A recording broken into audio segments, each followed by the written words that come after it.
Welcome into Scoops with Danny Mac on Fox 2. I'm Dan McLaughlin. We're talking baseball on this edition of the show.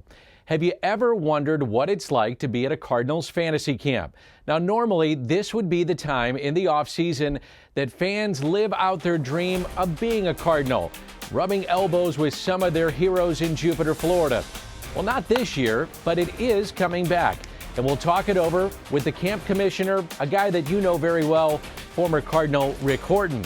We'll have burning questions on the Cardinals with Randy Karraker of 101 ESPN, as the Redbirds are less than a month away from reporting to spring training in Jupiter. And finally, he started the year in the minor leagues and then eventually was the cleanup hitter for the Cardinals in the playoffs. Outfielder Dylan Carlson got his first taste of the big leagues a season ago and is looking to build upon that in year number 2. And let's bring in Cardinals outfielder Dylan Carlson, getting ready for the upcoming 2021 season. Hey, Dylan, Happy New Year to you. Great to see you. How are things going? Happy New Year, everyone. Things have been going great. Real excited and eager to get going here.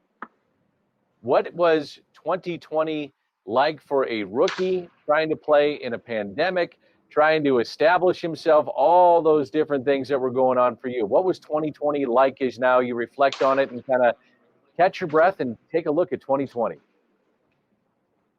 2020 was a year, a lot of learning, a lot of, just having to adjust and be able to adjust to everything that's going on around you. And for me personally, I think this year real productive, just simply because, you never really could get comfortable. Things were always changing, and you were able to learn, and you really had to understand who you were and what makes you good. And I think that's the thing I took most out of this season. I've heard you with great reverence talk about the veterans on the team. Who are some of those guys that were really influential for you and really helping you just get used to being a major leaguer last year? Who are some of those guys that helped you along? Matt Carpenter was a guy who really reached out to me and, made it clear that he wanted me to feel comfortable and, that he was there for anything. So was Yadier Molina, Adam Wainwright, Paul Goldschmidt, Dexter Fowler. I mean, the list goes on and on. Being able to be around guys like Willie McGee every day, it's just a really special place to be when you walk into that clubhouse. Tell me about learning from Willie, because we love him here in St. Louis. He's a fan favorite. You guys are always ribbing him about that and giving him trouble. What was it like working daily with Willie McGee? Oh, it's been a pleasure. He was in the minor leagues when I first got drafted, and coming into the minor leagues, I hadn't played a whole ton of outfield, so pretty much everything I learned came from Willie, and just to be able to be around him and be able to just pick his brain and be able to listen to what he has to say and share his experiences, it's a really special moment, and you're always open to listening to whatever he has to say. I can hear the batting cage in the background. So you're getting ready for the upcoming season. There's no time off for a major league player. What is the off-season training like for Dylan Carlson? For me, usually it's get here in the morning, stretch out, get nice and loose, play some catch, take some swings, and then get after it in the weight room, and then usually finish up by stretching again. So it's a pretty consistent process, but it's something I take real serious, and I just want to be as ready as possible come this next year. I'm sure you've heard about an opening day in St. Louis, when normal, when the place is packed, and how special that can be. Have you thought about what that might be like to be introduced on opening day in St. Louis at Busch Stadium? Yeah, I've heard a lot about it. Definitely. It's sounds like a really special moment and a really exciting time, and I'm looking real forward to it. I'm just going to do everything in my power to get there and make sure it happens. I thought one of the coolest things about this last season was all the debuts.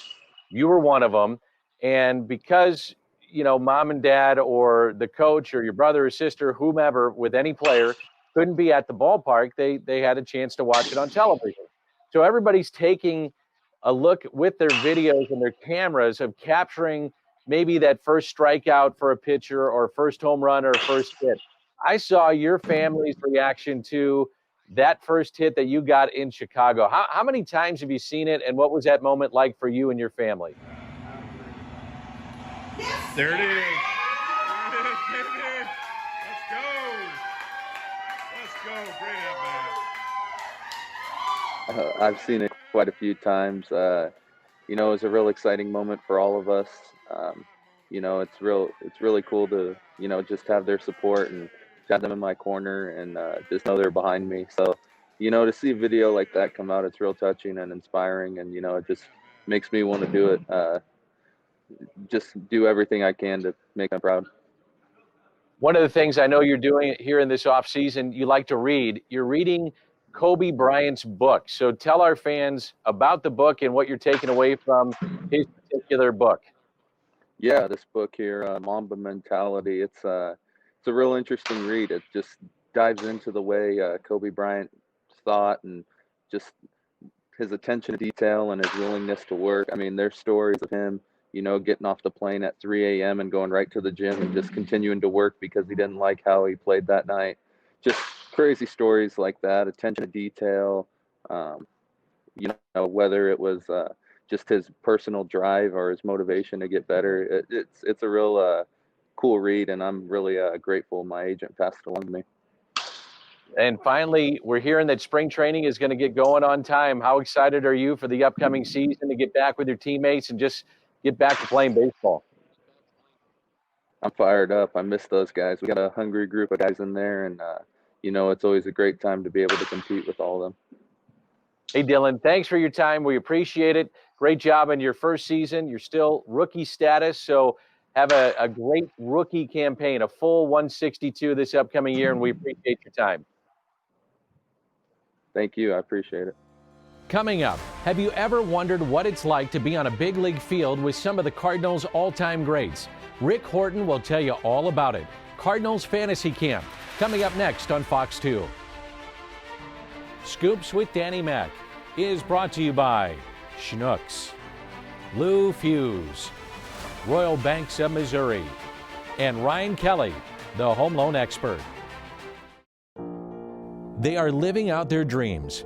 Men and women, all ages. Every January, head to Jupiter for Cardinals Fantasy Camp. Rubbing elbows, playing with, and learning from Cardinals legends.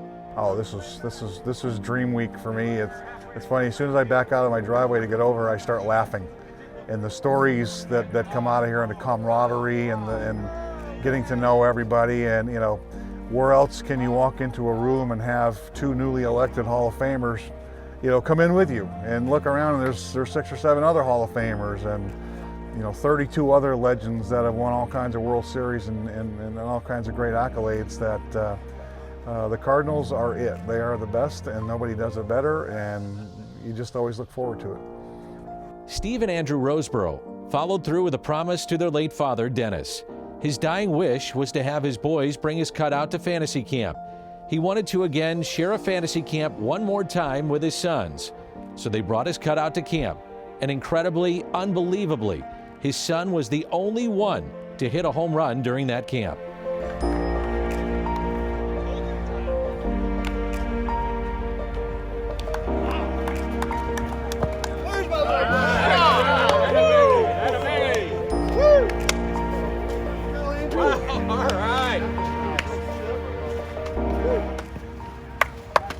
It's the games, the autographs, it's the camaraderie, and it's a chance to have the camp in Jupiter, at Busch, or even in Cooperstown. It'll be the best experience of your life. It takes you back in time. You know, you're going to a little small community that has never changed. No fast food, you know, just nice little places to eat, and it's a fun baseball experience. So if you've never been to Cooperstown, this is a great way to experience it. Well, it's baseball heaven within itself, and you haven't even stepped on the field yet. So going to Cooperstown with all the tradition, small New York City, you know, a little tiny village sitting on a lake. I mean, the ambiance is amazing. Playing at Doubleday Field, where they've had a number of old-timers games and legends play the game. Playing a 4-game tournament, so it's a round robin. You play a couple of double headers each day. You've got downtown Cooperstown, all the places to eat, team dinners, just the tradition, just the idea of getting to play as well. On top of that, with a Cardinal manager and a Cardinal legend in your lineup. camp. I don't know where you could go for a better place to have a good time. It's an experience like none other in all of baseball. We're actually the only team in Major League Baseball that does a camp at Doubleday Field in Cooperstown. So Imagine learning from the Wizard, seeing the Hall of Famers explain how they did their craft up close, personalized instruction on what made them great, but most of all, the fun of being around the game. This is Cardinals Fantasy Camp, one of the great experiences that is put on by the organization every single season.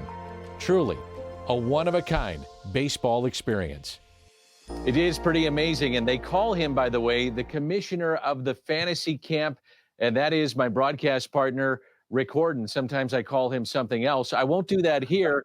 He is my good buddy. How you doing, Rick? Well, I assume you mean Ricky, but you're lucky I don't make you call me Mr. Commissioner. Honestly, that role that I have for the fantasy camp, which Danny, I talk about, I love it. I love it. I love it. The term commissioner implies a lot of power that I don't really have. But honestly, whatever it takes to get me to that camp, that's what I get excited about. Well, we miss it this year. We're not going to be able to do it. We showed some of the video and the images there. We're going to have that, hopefully, without question, maybe at the end of this upcoming season, certainly into next year. For fans that go down there, men and women alike, how would you describe it? What is it like? Well, it's almost impossible to describe it fully because it's such an immersion camp. So all the preconceived notions that it's just about baseball, and it is about baseball, but it's about developing friends and connecting, which is one of my favorite words, connecting to the Cardinal community of the past. And, the great Hall of Famers always come down to be with us. And of course, that's a special part for all of us, including ex-players who weren't Hall of Famers. But it has a great Cardinal feel, but it has a great kind of just personal feel too. You get immersed in being a Cardinal during the camp. I mean, you get the uniform, you get the locker, you get to feel a little bit what it's like to be a Cardinal for that time. And of course, there's games and evening programming. And I think what campers always come away with, Dan, is the idea that I can't believe that I sat down and I actually had lunch with Ozzie Smith today, and we talked about life. I mean, those kind of moments are really special. And then from the baseball perspective, you are learning from Ozzie Smith, from Bruce Sutter, from Larry Walker, from Rick Horton. The list goes on and on. That part of it is just incredible to me, to see the interaction between the campers, the Hall of Famers, Cardinal Hall of Famers, so on and so forth. That is what's really, really cool about it. What's fun about that, we call it Hall of Fame instruction. And we'll have little stations that go around. And again, you're going to hear about relief pitching in the bullpen from Bruce Sutter and maybe the likes of, in the past, Lee Smith and Jason Isringhausen and so many more great Cardinal relievers. So you're going to be in that spot. You're going to learn outfield play from somebody like Larry Walker, who was one of the best defensive outfielders of all time. And you do rotations and you go to Ozzie at shortstop and you go to home plate and maybe it's Lance Berkman and Ted Simmons, one of our other new Hall of Famers, and you hear about hitting, and you go to the dugout and you get conversations from Whitey Herzog about how to manage a club. I mean, it is just spectacular. What's fun about those is the other former players, again, the non-Hall of Famers, and I'm clearly in that boat. We love to go watch that too, just to listen to them. And I kind of purposely just hang around just to watch Ozzie do his thing at shortstop and to hear from all these great Cardinals. I mean, it is a top-notch situation. And I know it's one of the things, it's one of the highlights, I would say, of the camp week when players get a chance to be that close and the campers get a chance to be that close with the Hall of Famers. And finally, Ricky, it doesn't matter how good or how bad you are, how old you are. It doesn't matter. They're going to give you a uniform. You can go out there and everybody embarrasses themselves. So it doesn't matter. I remember a guy named, I think his last name was McLaughlin. I'm not sure about his first name, but I remember actually this interview, I think short. Watching, we got to get this in. Watching him, actually, you got a base hit to right field, Dan, as I love to talk about. Of course, you hit it off the end of the bat. It wasn't, the exit velocity left a lot to be desired, but analytics was not good. But let me say, but I think your question is so important for this camp.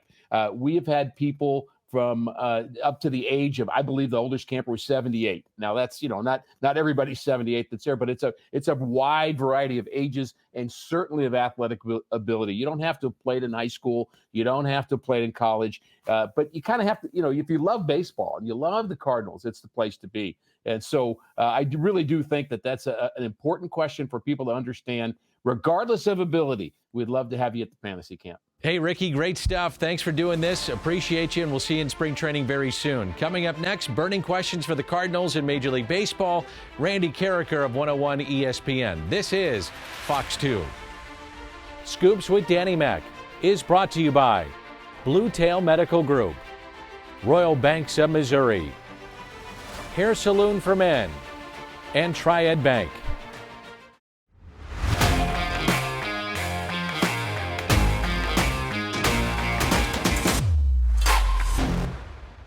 Welcome back to Scoops with Danny Mac on Fox 2. Let's bring in Randy Karraker of 101 ESPN. Randy, great to see you. How are things going? Everything's great, Dan. Always good to be with you, too. Thanks. Well, let's start with this. Let's talk about some of the main questions facing the Cardinals this year. What's the move the Cardinals should make? What do you think? I really do think, and I've thought this for a couple of years, that the Cardinals need to make a move on the left side of their infield, whether it's getting a shortstop that can really produce so that you can move DeYoung to third base or getting a new third baseman. I just think for the last several years, the Cardinals have lacked in the production from the corners, and getting Goldschmidt was great, but from what we've seen over the last couple of years, I still think we need one more bat there. In terms of the outfield, which outfielder do you want to see emerge for the Cardinals? Well, I think like all of us, I'm intrigued by Dylan Carlson, but I'm going to kind of go off the board here, Dan. I'm really intrigued to see, and I want Justin Williams to take off. He's now in his late 20s, but he's a guy that has a big-time power bat, and I really do think the Cardinals need a left-handed power bat. That's something that they've been missing for quite some time, and when they've been at their best, whether it was Chris Duncan or Larry Walker, Jim Edmonds, when they've been really good over the years, they've had a good left-handed bat in the middle of their lineup. So I want to see Williams step up and do something. A lot of people talk about Matt Carpenter. So in your opinion, can he return to the form that he once was? It's hard for me to imagine that he could. And Dan, we both saw last year in spring training how he would go into BP and hit everything the other way. He looked fantastic. But then once games started, he started pulling everything into the shift again. And I wonder if at this point, 35, 36 years old, if he's gotten, especially against hard throwers, to a point where he has to swing and be so ahead that he's just pulling everything because he has no choice. And I just don't think that Carpenter, it's the way it is. Father Time is undefeated. I don't think that he's going to be able to bounce back and give the Cardinals even what he gave them a couple of years ago when he had the 36 home runs.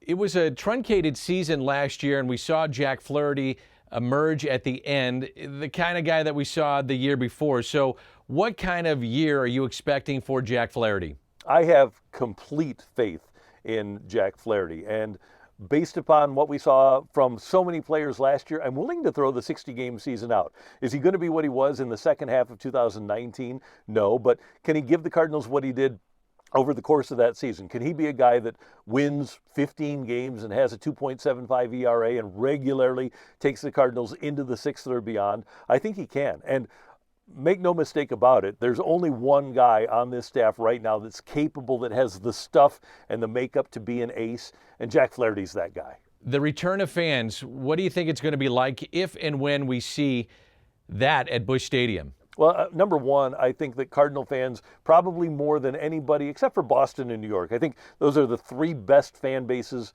for baseball in America. I think that Cardinal fans will be back. I think they'll be back in good numbers. And I think like most of sports, like we saw with the Steelers and like we have seen with the Saints, I think you might start off with 20%, 25% and get that group of fans into the game. And then hopefully by the end of the season and by the time we get so many people vaccinated that by the time the Cardinals play their first playoff game, that we'll be able to put a full house in there at Busch Stadium. It's hard to believe we're only a month away in terms of the NL Central. Where are the Cardinals, in your mind, currently constructed? I think the Cardinals can, for lack of a better term, they can back into a division championship. When you see what happened with the Cubs non-tendering Kyle Schwarber and trading Yu Darvish and some of the other moves that they've made, when you look at what the Reds have done in the key players that they've traded away, getting rid of their closer and talking about even moving their third baseman Suarez, and of course they don't have Trevor Bauer back either. I really don't know what to expect from Milwaukee, and we know that Pittsburgh isn't going to be that good. I think because of the Cardinals' pitching depth and because of even though it's a limited offense, because of the offense that they do have, I think they're capable of being very similar to last year and winning the division like they did last year. Final question will be this. What are you excited about this upcoming season? We're going to have spring training. We're going to have 162. So what excites you about the upcoming Major League season? Well, one thing I've learned is that I took having games for granted. I'm excited about the fact that we can just have a Cardinal baseball game and we can see you broadcast every night. But I'm particularly excited, and I know a lot of Cardinal fans don't agree with me, but I like the idea of seeing young players emerge. And even though he's been here for a couple of years, a guy like Harrison Bader is still a really young player. Carlson is a young player. I don't think what we saw last year from Paul DeYoung is indicative of his talent. I think Tommy Edman can be better. I want to see more of Kisner. I'm excited about Gomber, Alex Reyes in the rotation. There's so many things that can get better for the Cardinals, and that's what I'm really excited about. Randy, thank you. Thanks, Dan. Always good to see you. For Randy, Rick Horton, Dylan Carlson, I'm Dan McLaughlin. We do this every Sunday right here on Fox 2. We'll see you next weekend.